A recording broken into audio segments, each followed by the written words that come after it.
안녕하세요. 수익남입니다. 자, 오늘은 시장 상황을 먼저 좀 요약해서 말씀드려 봐야 될 시점인 것 같습니다.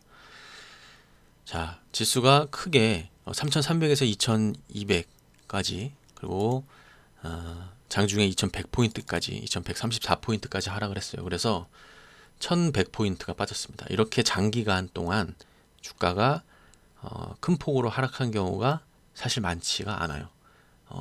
지금까지 우리가 겪었었던 이런 주가 하락은 단기적인 이런 대외 악재로 인해서 단기적으로 빠졌다가 이렇게 올라가는 그런 흐름들을 많이 봤었는데, 이렇게 장기간 동안 많이 빠진 경우는 흔치 않았죠.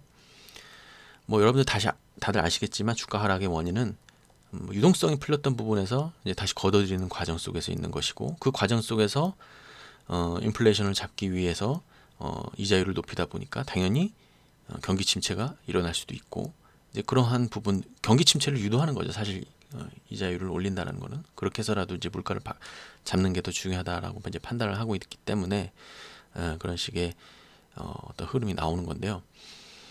이제 그런 상황 속에서 지금 더 주목할 만한 것은 우크라이나하고 러시아의 그 전쟁 상황이 있는데, 푸틴 러시아에서 핵무기 카드를 만지작거린다는 계속 얘기가 나오고 있죠. 그래서 뭐 그렇게 되기를 바라진 않겠지만 그 누구도 어떠한 그러한 일들이 발생되지 말라는 법은 없죠. 만약에 뭐 핵폭탄까지 쏴서 이 전선이 만약에 확대가 되고 굉장히 어떻게 보면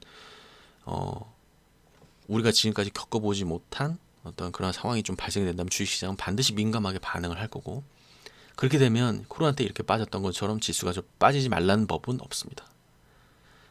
무서운 상황을 좀 가정을 하는 거고, 또 여기에 더해서 뭐 북한이 최근에 계속 도발을 하고 있는데 아마 예전에 도발은 우리나라 시장이 무덤덤하게 받아들였지만 그러한 상황 속에서 이어지는 도발은 좀 더 위험을 가중시킬 수 있죠. 그래서 그런 부분까지도 좀 생각을 해봐야 되는데, 제가 이런 말씀 드리는 이유가 뭐냐면, 과연 2100이 우리가 생각하는 저점이냐, 이게 분명히 저점 부근, 펀더멘탈 상으로 저점 부근이긴 하지만 이게 과연 저점인지, 이 지점이 그렇게 봤을 때 저는 아니다에 한 7, 80%를 생각을 하고 있어요. 반드시 주가가 이렇게 하락을 하고 나서 뭐 완연한 U자형으로 다시 상승하는 거는 특별한 외부 요인이 없다라는 가정하에서 좀 말씀드리는 거고, 이렇게 어떻게 보면 지정학적 리스크가 있고 좀 불안한 상황이 좀 지속되다 보면 이렇게 하락을 하고 이후에 추가적으로 한번 급락이 또 올 수도 있죠. 왜냐하면 여기서 이제 무수하게 매수에 들어갔었던 물량들이 이제 버티지 못하고, 지금까지는 뭐 어느 정도 끝까지 잡고 있지만 이제 버티지 못할 때까지 딱 떨궈서 다시 올라가는 경우도 많이 있거든요. 그래서 우리나라 시장을 과거의 그런 차트를 좀 보시면 그런 경우가 많아요. 이렇게 스스스 떨어졌다가 갑자기 무슨 악재가 있어서 팍 떨어진 다음에 이제 올라가는. 그래서 아직까지는 이 예전의 코로나 상황 때처럼 이렇게 하락하는 구간이 없었기 때문에 이번에도 요 모양이 한 번은 나와야 되지 않느냐. 만약에 이번에 어떠한 이유로 인해서 이런 모양이 한 번 나온다면 그 시점은 무조건적인 매수 시점이 될 가능성이 매우 높다. 저는 이렇게 보고 있습니다. 왜냐하면 사실 이때 주식을 사는 건 굉장히 어려운데, 이때 정말 샀으면 엄청난 수익을 거둘 수 있었습니다. 근데 만약에 이 시점에 샀으면 이 시점에 털렸을 수도 있고요, 이 시점에 털렸을 수도 있습니다. 그래서 제가 지금 말씀드리는 거는 저희 채널상 단기적인 종목을 좀 말씀드립니다만, 그래도 거시적인 흐름을 무시하고 좀 말씀드릴 수 없는 부분이기 때문에 그렇습니다. 그래서 시장 상황은 그렇다는 점을 좀 말씀을 드리고 싶고요. 그 다음에 최근 뭐 삼성전자 뭐 이런 종목들 한번 보도록 하겠습니다. 삼성전자 지금 51,800원까지 떨어졌고요. 지금 56,200원까지인데 대외적인 악재가 없다라는 전자에서 제가 봤을 때 4만원 후반 혹은 5만원 초반이 거의 저점이지 않겠느냐 이렇게 생각은 들어요. 그래서 아마 4만원대에 삼성전자 살려고 대기하고 있는 자금도 굉장히 많을 거다. 저는 그렇게 보고 있습니다. 그래서 만약에 주가가 일시적으로 4만원까지 떨어지는 지점이라면 충분히 매수를 고려해 볼 만한 위치입니다. 제가 봤을 때는요. 뭐 전쟁 상황이 악화가 돼서 제가 아까 말씀드린 시나리오대로 흘러가더라도 뭐 3만원대, 4만원대 초반까지도 뭐 각오를 하셔야 될 수도 있지만 오히려 그때 더 매수를 할 수 있는 기회이기도 하고, 그래서 이제 슬슬 관심을 가져야 되는 타임이고, 지금 56,200원이기 때문에 제가 말씀드리는 가격보다는 상당한 괴리가 있죠. 저는 이제 4만 원대 혹은 뭐 5만 원 초반대 뭐 그렇게 말씀드리기 때문에 지금부터는 이제 좀 관심을 가져보는 게 좋지 않겠느냐 이제 그렇게 생각을 하고 있습니다.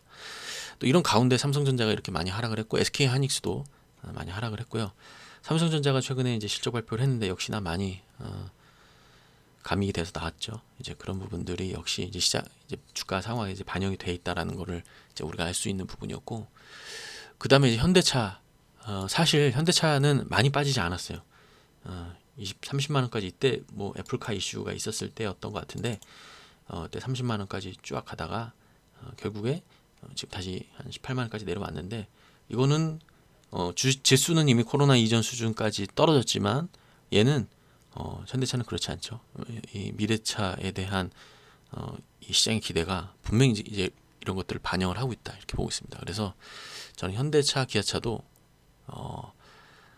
이 일시적인 하락 구간이 굴곡이 생겼을 때 매수를 고려해 보는 것도 충분히 있을 법하다 그렇게 생각을 하고 있습니다. 그래서 현대, 기아차도 미래 성장 동력이 분명한 미래차라는 그러한 이슈가 있기 때문에 저는 굉장히 좀 좋게 보고 있는 섹터 중에 하나고요.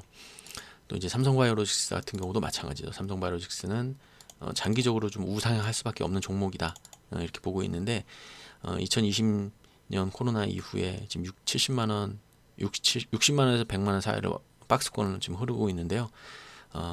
이것도 어떻게 보면 삼성전자 예전의 흐름이랑 굉장히 좀 비슷한 것 같아요. 삼성전자가 예전에도 이렇게 박스 상단에서 어떻게 보면 그 상승, 그러니까 횡보 구간이 이렇게 길었었던 적이 있었어요. 한 2, 3년 이렇게 있었던 적도 있었고, 또 이렇게 2012년 이때 이후에 또 한 3, 4년 이렇게 구간이 있었죠. 그래서 삼성바이오로직스도 결국에는 이러한 흐름으로 움직일 것 같고, 삼성바이오로직스가 삼성전자 대비해서 지금 위치가 뭐 한 이 정도 구간이지 않을까. 삼성전자가 이제 선행한다라는 의미에서 그렇게 말씀드리겠습니다. 자, 그리고 이번 주에 볼만한 종목들은 이제 어떤 종목들이 있냐면 지금 사실 볼만한 종목들은 많이 없는데 그래도 좀 이슈가 좀 특별히 있는 것들은 이 민영화 이슈가 있는 이런 종목들이 있어요. 지금 이제 YTN이라는 종목인데 3,700원에서 8,700원까지 갔고요. 지금 상승 이후에 떨어졌고 지금 이 자리에 사실 하락을 뭐 충분히 여기서 지금 이 위치에서 하락을 했다라고 한다면 좀 길게 흐름을 가져갈 수도 있는 그런 상황이었는데 제가 봤을 때 지금 1차 바닥 그리고 2차 바닥 이후의 흐름이 좀 기대가 되는 그런 종목이거든요. 그래서 2차 바닥을 잘 만들면 다시 한번 상승할 수도 있지 않을까 이렇게 보고 있습니다. 그래서 YTN 그리고 IMBC 같은 경우도 지금 마찬가지죠. 지금 이제 단일가 거래가 되고 있기 때문에 주가가 이런 차트 모양이 이렇지만 이것도 이제 민영화 이슈가 있기 때문에 이제 민영화 이슈, M&A 이슈는 주가 상승의 복제 역할을 하는 굉장히 큰 폭의 어떻게 보면 재료 상승을 일으킬 수 있는 재료이기 때문에 이 민영화 이슈 같은 M&A 이슈가 있는 이런 종목들 같은 경우에는 좀 지속적으로 관찰할 필요가 있죠. 그래서 제가 지금 보는 시장 관점에서 이슈가 좀 좋은 거, 그리고 주가 상승 매력이 있는 거, 그리고 YTN, MBC 같은 경우는 저는 이렇게 생각을 합니다. 뭐 민영화가 될지 안 될지 모르겠는데 계속 얘기가 나올 수 있다는 거예요. 계속 민영화를 해야 되냐 말아야 되냐 뭐 이런 거 가지고 계속 이야기가 나올 수 있다는 것 자체가 벌써 이제 재료로 작용을 하는 거거든요. 이게 뭐 YTN이나 MBC는 민영화하지 않겠다라고 뭐 정부에서 뭐 그렇게 선언하면 모를까.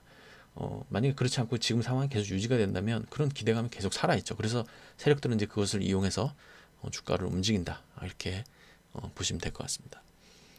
뭐 또 거기에 대해서 한국경제TV 이런 종목들도 좀 움직이고 있고 그래서 YTN, MBC, IMBC 예전에는 사실 별다른 주목을 받지 못했고 뭐 IMBC를 샀다, YTN을 샀다라는 그런 사람들 거의 보질 못했어요. 근데 이제 그만큼 세력이 안 건드렸었던 종목이기 때문에 또 깨끗한 부분도 있고 뭐 주가가 이렇게 상승하더라도 대주주가 팔 가능성은 많이 없죠. YTN은 좀 생뚱맞게 한전에서 대주주 역할을 하고 있는데 주가 올랐다고 해서 한전이 팔 가능성은 많이 없죠. 이게 만약에 개인 대주주가 갖고 있으면 주가가 이렇게 장기간 동안 움직이지 않았던 종목들 같은 경우에 주가가 오르면 팔 가능성도 굉장히 많거든요. 뭐 예를 들어서 정치 테마주나 이제 그런 것들은 주가가 바닥에서 큰 폭으로 상승하면 거의 대부분 많이 팝니다. 근데 이런 것들은 이제 그런 이슈가 많이 없기 때문에 또 그런 것들도 좋고요. 그래서 한번 관심 있게 지켜보시는 것을 추천드리도록 하겠습니다. 최근에 시장에서 특별히 볼만한 종목이 많이 없고 시장을 주도하는 테마가 없기 때문에 이런 종목들 위주로 지켜보시는 것을 좀 추천드리도록 하겠습니다. 자, 이번 한 주도 시장이 녹록지 않은 것 같습니다만 또 화이팅 하시고, 항상 이런 식의 어떤 하락이 있은 이후에는 반드시 주가가 상승을 했고요. 지금서부터 어떻게 보면 시장을 좀 주시하면서 봐야 되는 시점이에요. 어떻게 보면 지금 많은 분들이 주가 많이 떨어졌기 때문에 이제 주식 보는 거가 괴롭다 이렇게 말씀하시는 분들도 있지만, 오히려 이제 지금 상황부터는, 지금 시점부터는 좀 집중을 하고 주가를 좀 면밀히 관찰하는 게 필요하다, 저는 그렇게 보고 있습니다. 자, 오늘 영상 이것으로 마치도록 하고요. 다음 주 시장에서 뵙도록 하겠습니다. 감사합니다.